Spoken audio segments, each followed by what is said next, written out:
Bonjour, bonjour à toutes et à tous, bienvenue sur KTV, Kwezi FM, le 106.9 pour un temps de parole, en direct à la radio et à la télévision, vous le voyez derrière moi, et regardez le petit visuel, enfin, hop, de ce côté, la promesse de qui? Les promesses de l'État concernant ce conflit et l'avenir de Mayotte, est-ce qu'on doit y croire? On va évidemment l'évoquer avec tous ces nouveaux préfets, nouveaux directeurs de cabinet, anciens directeurs de cabinet devenus préfets, des gens qui connaissent bien Mayotte, qui prennent des fonctions hyper importantes. On va en parler avec Mahmoud Aziari, qui les a connus tous. Mahmoud Aziari, bonjour. Bonjour Patrick. Merci d'être avec nous sur ce plateau. Alors, si on vous a demandé de venir, c'est pas par hasard. On a un nouveau préfet, ça vous a pas échappé, Dominique Saurin, qui était directeur de cabinet de la ministre. On a un nouveau directeur de cabinet, Thomas Degos, qui était préfet à Mayotte. On a eu un émissaire, Jean-Jacques Brault, qui a été préfet également à Mayotte. C'est plutôt de bon augure pour Mayotte ou pas, selon vous? Des gens qui connaissent Mayotte? Non, c'est de très mauvais augure. Pourquoi? Pour une raison simple, c'est que on reprend les déclarations de la ministre. Oui. La ministre dit à un moment donné, avant qu'il arrive à Mayotte, Mayotte c'est un échec collectif. C'est-à-dire que tout le monde a échoué à Mayotte. Après son passage à Mayotte, où on a beaucoup discuté, il a dit ça fait 30 ans que Mayotte est délaissée, abandonnée, que l'État ne s'est pas occupé de Mayotte. Oui. Et à sa conférence de presse, quand il a envoyé Dominique Saurin ici, il a dit quelque chose d'encore plus fort. Il a dit, lors de mon passage à Mayotte, j'ai pu mesurer à quel point la confiance s'est brisée entre les citoyens et l'État. Il aurait pu ajouter « et la justice ». Si on sépare un peu l'État et la justice. Ça veut dire quoi? Ça veut dire que pour repartir, il faut une rupture totale. Il y a deux choses. Il faut une rupture totale. C'est-à-dire de nouvelles têtes, vous voulez dire? Oui, Ouais. mais une rupture totale avec le passé et faire ce qu'on... Enfin, moi, je le traduis par grand bond, en anglais on appelle ça canton leap. Canton leap, c'est-à-dire que mais vraiment vous sortez de là, vous ne faites pas une continuité. Mais vous faites table rase, voilà, table rase du passé, et on part avec quelque chose de nouveau. Ouais. Et vous passez, pour Mayotte, pour moi, on passe pratiquement du XVIIIe siècle. Je prends en référence du XVIIIe siècle. Parce qu'on a une économie féodale du type qui a été décrit par Adam Smith en 1776 dans son livre La richesse des nations. Et on veut passer du XVIIIe siècle au XXIe siècle avec la modernité actuelle. Et pour moi, c'est ça le quantum leap, le grand saut qu'il faut faire. Or, qu'est-ce qui a marqué la gestion de Mayotte ces dernières années et qui a amené les Mahorais à ressentir ce mépris et à perdre toute confiance en l'État et aussi à la justice? Ce sont les préfets et les juges qui sont passés ici. Donc si on veut faire une rupture, on commence par faire une rupture avec tous les préfets. Là, derrière ça, vous visez essentiellement Thomas Degos. Alors, est-ce que c'est... Mahmoud, honnêtement, est-ce que c'est objectif, puisque on le sait, vous le savez mieux que quiconque, c'est quand même Thomas Degos, quand il était préfet de Mayotte, qui vous a dégagé, qui vous a dégagé de la cime, et qui a voulu votre peau. Il était persuadé que vous étiez, c'était un peu le cas, vous étiez dans les manifs de 2011, c'est ça la vraie histoire. J'y étais. Et est-ce qu'aujourd'hui, c'est pas ça que vous êtes en train, là-dessus vous êtes en train de réagir, une forme de revanche, de vengeance à balancer sur l'ancien préfet? J'aime bien ça. J'aime bien. Non, mais plus sérieusement, j'aime bien est-ce que vous êtes forme de objectif? revanche. On va commencer par une chose simple. La ministre, en qui j'ai confiance, ou je ne sais pas si je finirai pas par dire en qui j'avais confiance, mais tout dépend de ce qu'on est en train de faire. Pour l'instant, vous avez confiance, vous y croyez? Encore, il me reste encore quelque chose. La fameuse promesse, c'est écrit derrière. Mais on va y revenir tout à l'heure. Elle vient à Mayotte avec Jean-Jacques Brault, ancien préfet de Mayotte. Vous savez quoi? Je suis allé à cette délégation. Je peux même prétendre que c'est moi qui ai conduit la délégation qui a rencontré la ministre ce 13 mars, où j'ai insisté auprès de mes camarades pour aller plus parler de méthode que de table revendicative, contrairement à ce que pensaient certains syndicalistes à ce moment-là. Et il y avait Jean-Jacques Brault, qui était venu avec lui. Et je sais que tout ce qui a catalysé cette opposition à la ministre a eu comme base non pas et ça c'est du non-dit, non pas ce qui a été fait, le travail qui a été fait ce jour-là, parce que ce travail a été extrêmement positif, le travail qu'on a fait avec la ministre. Mais beaucoup de gens se sont catalysés sur Jean-Jacques Brault en disant on ne peut pas avoir confiance à la ministre si elle nous a amené Jean-Jacques Brault. Le fond, c'était ça. Et ça a été une erreur de casting. C'était une erreur de casting. Et beaucoup de gens me l'ont reproché en disant, si Mahmoud, toi, tu es capable d'aller travailler avec Jean-Jacques Brault, alors on ne te comprend plus, et c'est pas tout ce que tu nous racontais en nous disant qu'on a subi des mépris d'État, etc.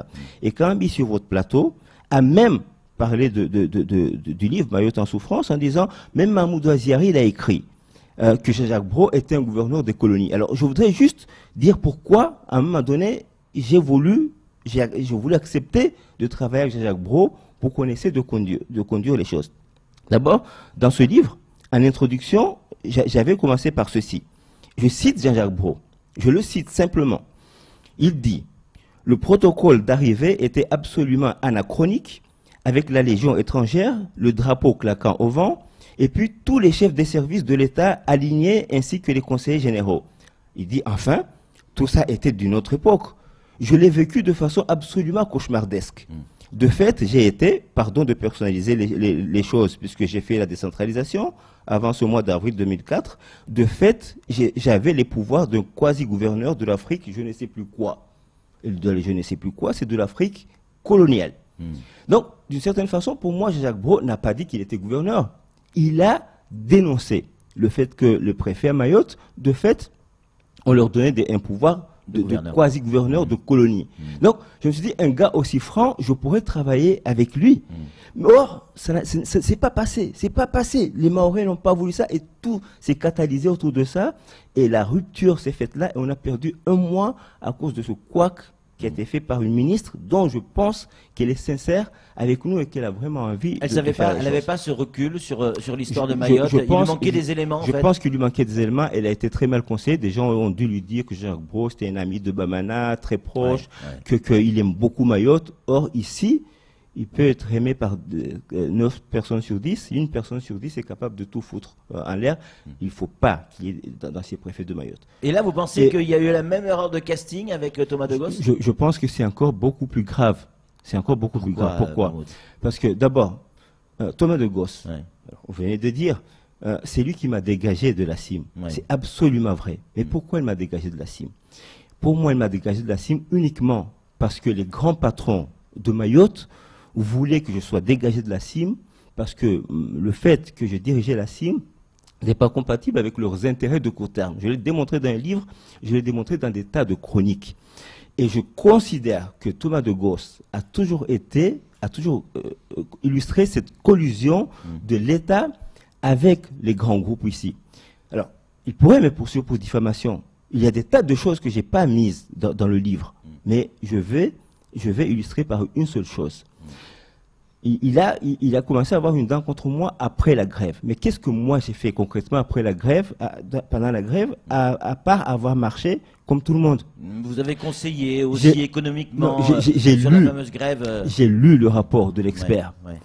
Et j'ai démontré que le rapport de l'expert n'était pas un rapport objectif et qu'il était fait juste pour mentir sur les structures de prix, pour mentir à l'intersyndicale et la population de Mayotte et les amener vers une voie de garage. Ça, il vous l'a reproché. J'ai fait un travail d'analyse en tant qu'économiste, mais j'ai pas pris les armes contre l'État. Or, la grève n'était pas faite contre l'État, c'était une grève contre les monopoles des grands groupes et contre la vie chère. Comment ça se fait que lui, il l'a ressenti comme une attaque contre l'État, ou contre lui-même, si son objectif n'était pas justement de cacher que ce rapport de l'expert était un rapport pour endormir les Mahorais et continuer à leur faire croire qu'ils devaient subir la vie chère comme une fatalité parce qu'un un expert venu de Paris l'avait dit et je n'ai fait que contredire un plan qui était contre la population de Mayotte. Et depuis ce jour-là, il m'en a voulu. Quelqu'un qui était à cette réunion, a entendu dire que de toute façon la tête de Mahmoud Ouaziari, on va l'avoir. Et il y avait le préfet Thomas de Gosse, il y avait l'ancien préfet Denis Robin et quelques personnes du MEDEF autour de cette table. Et il n'a fait que ça. Et l'intersyndicale, je termine par ça, l'intersyndicale est allé le voir, demander à Salim Naouda en disant nous ne serons pas d'accord si la tête de Mahmoud Aziari est tranchée juste parce qu'il nous a aidés dans cette grande grève. Thomas de Gaulle leur a promis que jamais je ferai ça. Et dès mars 2012, il a commencé sa guerre. Il a été contredit par Paris, le ministère des Outre-mer, le ministère des Finances, l'Agence française de développement et la Caisse des dépôts en 2012. Et quand il a eu le plein pouvoir, il s'est vengé. C'était une vengeance personnelle et en même temps, c'était une façon de donner ma tête sur un plateau pour les autres. Donc ça ne peut pas être une vengeance personnelle puisque je démontre que ma tête a été coupée pour des intérêts particuliers de grands groupes, mais pas pour l'intérêt de Mayotte. C'est ça que je démontre. Comment on peut s'en sortir? Parce que là, c'est un peu déprimant ce que vous nous dites là, parce que à vous écouter, on va tous se pendre, vu les nominations qu'il y a eu. On a le sentiment, quand on écoute Dominique Sorin, quand on écoute la ministre, et vous l'avez dit aussi vous en partie, Mahmoud Aziari, qui sont de bonne foi. On a le sentiment qu'ils ont envie de faire les choses. On a envie d'y croire. Voilà, on a envie d'y croire. Là, l'intersyndicale et les barragistes, même si c'est un peu foiré ces derniers temps, mais ont décidé de, non pas de faire confiance, mais de croire en leurs promesses, celles qui sont écrites derrière nous. On a raison d'y croire là? Il faut continuer d'y croire. Ouais. Moi, personnellement, y croire et négocier, j'imagine. Alors, il n'y a pas de négociation, il y a un travail à faire. Oui. Mais ça, on peut revenir plus tard. Mais il n'y a pas de négociation dans cette histoire. C'est là où l'intersyndicale fait des erreurs complètes. Oui. Et l'intersyndicale nous a fait perdre un mois en pensant qu'il y a des négociations à avoir. Il n'y a pas de négociation à avoir. Il y a un travail à mener pour construire des choses. Oui. Maintenant, revenons sur Thomas de Gaulle un instant. Moi, je continue d'y croire. Vous l'aimez, Thomas de Gaulle, hein, vous allez pouvoir partir en vacances avec lui dans pas longtemps. Bien entendu. Voilà quelqu'un qui a toujours été très proche des milieux d'affaires et des hommes politiques. Ouais, il a travaillé récemment pour très le Grand proche Paris, de Victorin Lurel, qu'il a mis délégué général à l'Outre-mer, puis l'a désigné directeur général d'Outre-mer, il lui a même donné une médaille. Aimé de Patrick Ollier, qu'il a mis à la direction générale des services de la métropole Grand Paris. Voilà quelqu'un qui est proche de ces milieux. Mais qu'est-ce qui s'est passé à la métropole Grand Paris? Depuis que Thomas de Gaulle a été désigné là-bas, je ne vous cache pas, tous les jours, j'allais sur Internet, enfin pas tous les jours, mais je tapais Thomas de Gaulle pénal. Thomas de Gaulle pénal, parce que je me disais, il peut pas diriger ce truc. C'est gigantesque, la métropole Grand Paris. Et pour moi, il n'avait pas l'expérience. Et en plus, avec ces collusions auxquelles il était habitué, un jour ou l'autre, il avait de la casse. Et une fois par mois, à peu près une fois tous les 2 mois, je rentrais et je surveillais le jour où ça allait arriver. Et j'avais dit à ma femme, récemment, ma femme rentre sur Internet, tape le même truc que je tape, elle me dit, viens voir. Et je vois cet article de Marianne, et vous avez, non pas celui-ci, celui-ci, et vous avez de graves irrégularités dans l'attribution des marchés de Grand Paris. Donc ça c'est la Cour des comptes. Des manœuvres pourraient expliquer le coût considérable de la facture. Pour autant, la justice pénale n'a pas encore été saisie. Donc le 23 février, Marianne sort ça, après quelques révélations du Canard enchaîné. On se rend compte que les choses se passent très très mal à la métropole Grand Paris, dont Thomas de Gaulle est DGS. Pas encore de pénal dans l'histoire. Bon, mais naturellement, vous êtes en train de faire un procès avant l'heure. Non, mais je lis. Ouais. Moi, je ne fais que lire. Je lis. Pour autant, la justice pénale n'a pas encore été saisie. Bon, il y a des conditions pour que la justice pénale soit saisie, mais peu importe. Ça, c'est le problème de la justice, c'est pas le mien. La seule chose que je vois ici en lisant ce papier, je ne l'ai pas écrit ce papier. C'est juste qu'il y a eu des choses qualifiées de manœuvres, des graves irrégularités, de manœuvres, etc. C'est la Cour des comptes qui le dit. La Cour des comptes. Et c'est pas moi la Cour des comptes. Et éventuellement, il pourrait y avoir du pénal. Donc, qu'est-ce qu'on fait naturellement dans ce genre de choses? Thomas de Gaulle, on l'extrait de la métropole Grand Paris, au moins pour éviter d'autres scandales à venir. Et où est-ce qu'on le récupère? Pourquoi on ne le récupère pas dans le Var ou dans le Landerneau, ou je ne sais pas où? Il est récupéré au ministère de l'Outre-mer au moment où pèsent sur lui quelques soupçons d'irrégularité, etc. Donc, et en plus, au ministère de l'Outre-mer, le retour, après avoir fait tout ce qu'il a fait. Si ce que vous dites est vrai, Mahmoud Aziari, c'est pas parce qu'il est nommé directeur de cabinet au ministère de l'Outre-mer qu'il est protégé. C'est pas une immunité parlementaire. Mais peu importe s'il est protégé ou pas. Encore une fois, c'est pas mon problème, c'est son problème de la justice avec la métropole Grand Paris. Ce que j'ai dit simplement, c'est qu'au moment où nous voulons faire une rupture, et c'est le fameux point numéro 15 qui manque. Alors, si monsieur le préfet m'écoute, ou si d'autres personnes m'écoutent, il va falloir reparler du fameux point numéro 15 qui manque dans la liste. Parce que jusqu'à présent, on a été quelques-uns à dire on ne va pas en parler, mais le fameux numéro, on a parlé de 15 mesures qu'on a proposées là-bas. Le document qui a été signé, qui a été diffusé partout, ne contient que 14 mesures. Il en manque une 15e. Et la 15e mesure, c'est là où on a demandé comme condition pour que Mayotte puisse s'en sortir, comme c'est fait partout ailleurs, en Corée du Sud, en Afrique du Sud, au Brésil, partout ailleurs, qu'on réassainisse tout l'appareil d'État et toute la justice. Ce point numéro 15 a sauté.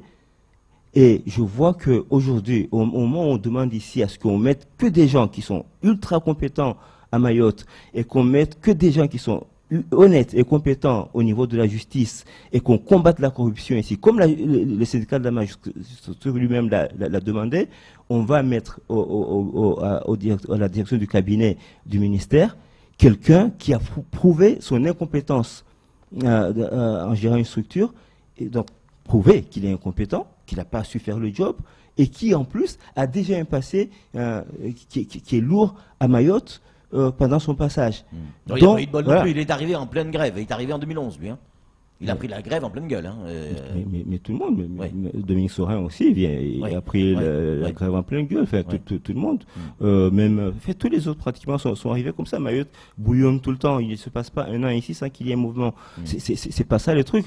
C'est que si on veut cette rupture, alors il faut faire une rupture avec tous les anciens préfets de Mayotte. Alors pour ceux qui ne le croient pas, ils n'ont qu'à lire Mayotte en souffrance.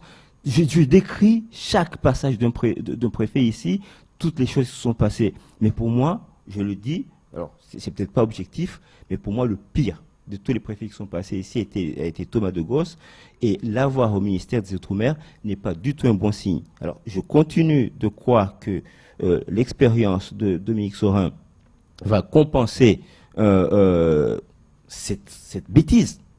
Et je continue de croire que si Annick Girardin continue à être de bonne foi, à vouloir faire les choses, elle fera un peu comme Marie-Louise Panchard, au fond, a fait. Marie-Louise Panchard a eu comme directeur de cabinet Denis Robin, et pourtant elle ne l'a pas beaucoup écouté jusqu'à ce que Denis Robin quitte le ministère des Outre-mer pour aller il faudrait des gens comme qui, alors, en tant que préfet de Mayotte ou en tant que directeur de cabinet, selon vous, parce qu'a priori, des gens qui ont une expérience, vous dites que c'est une mauvaise expérience, mais des gens qui ont une expérience de l'Outre-mer et qui plus est de Mayotte, en période de crise, c'est pas une bonne chose. Il faudrait qui, par exemple, pour que ça fonctionne bien, selon vous? Mais il faudrait des gens qui sont complètement nouveaux.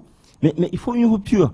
J'ai donné l'exemple de Jean-Jacques Brault. Moi, personnellement, j'étais prêt à travailler avec Jean-Jacques Brault et à l'aider dans sa mission, comme d'autres ici qui connaissent un peu deux, trois choses, comme c'est mon cas, parce que je pense quand même que je connais 2-3 petites choses et que j'aurais pu aider. Mais Jean-Jacques Brault, il n'est pas... Enfin, pour moi, si je devais choisir, devais parier entre Jean-Jacques Brault et Thomas de Gos, pour moi, Jean-Jacques Brault, sur une note de 0 à 10, ben, je donne 8 à Jean-Jacques Brault, je donne 1 ou 2 à Thomas de Gos. C'est dans cette échelle-là. Je pense que c'est vraiment un mauvais choix. Maintenant, je vais prier, moi, pour que je me trompe. Franchement, je vais prier que je me trompe. Mais je pense un peu à l'époque de Yves Jégo, qui est un ministre que j'ai beaucoup admiré. Je pense que cet homme a aimé l'Outre-mer. Et pendant la grève en Guadeloupe, il a voulu aider parce qu'il a dénoncé un système. Le lendemain, Fillon et Sarkozy l'ont viré parce qu'il a voulu aider l'Outre-mer. J'espère que ce n'est pas le cas d'Annick Girardin, parce que je pense que ces déclarations montrent qu'elle veut aider l'Outre-mer. J'espère que des gens mieux placés qu'elle ne sont pas en train de lui tirer une balle dans les pieds en lui mettant quelqu'un qui va la faire échouer. C'est ça, c'est juste ma prière. Vous m'avez plombé la matinale, la Mahmoud Aziari. Hein. On commençait avec la bonne humeur, etc., etc. Là, vous m'avez plombé la matinale en disant que les mecs qui sont nommés sont pas bons. Si, vous avez dit Dominique Sorin, ça va le faire, la ministre, ça devrait le faire, et vous en voulez toujours à Thomas de Gos. Mais on connaît aussi votre histoire. En tout cas, merci d'être venu sur ce plateau et de nous avoir donné votre avis sur la nomination de Thomas de Gos, directeur de cabinet, même si on se doutait un peu de votre réponse. Allez, c'est tout pour ce temps de parole. Tout de suite, la suite de nos programmes.